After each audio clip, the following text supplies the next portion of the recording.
Bharat, America समेत कई देश मदद में जुटे। पाकिस्तान ने कहा, हम दिल से आपके साथ हैं। नेपाल में आई विनाशकारी फ्लैश फ्लड ने भारी तबाही मचाई है। ताजा रिपोर्टों के मुताबिक सैकड़ों लोग प्रभावित हुए हैं और बड़ी संख्या में लोगों के लापता होने की खबर है।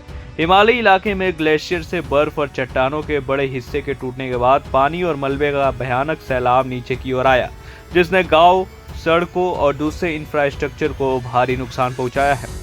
अब इस आपदा के बाद दुनिया के कई देश नेपाल के साथ खड़े नजर आ रहे हैं। सबसे पहले बात करते हैं भारत की। प्रधानमंत्री नरेंद्र मोदी ने नेपाल के प्रधानमंत्री से बात करके संवेदना व्यक्त की है और हर संभव मानवीय सहायता देने का भरोसा दिया। इसके बाद भारत ने राहत सामग्री और जरूरी दवाइयों की खेप भेजी।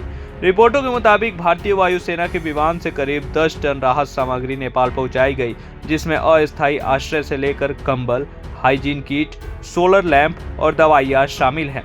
यानी भारत का संदेश साफ है, सिर्फ संवेदना नहीं, जरूरत पड़ी तो सामान और मदद भी करेंगे।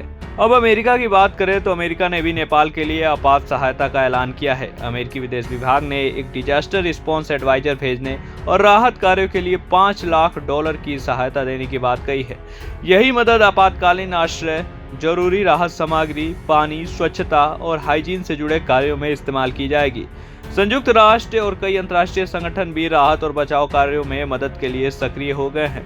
दूसरी तरफ बांग्लादेश समेत कई देशों ने भी नेपाल के साथ एकजुटता जताई है और सहायता देने की इच्छा व्यक्त की है। और अब आते हैं पाकिस्तान पर। पाकिस्तान के राष्ट्रपति आसिफ अली जरदारी और प्रधानमंत्री शहबाज शरीफ ने नेपाल में जान गंवाने वाले परिवारों के प्रति गहरी संवेदना जताई है। पाकिस्तान ने कहा कि वह इस मुश्किल घड़ी में नेपाल की सरकार और जनता के साथ खड़ा है।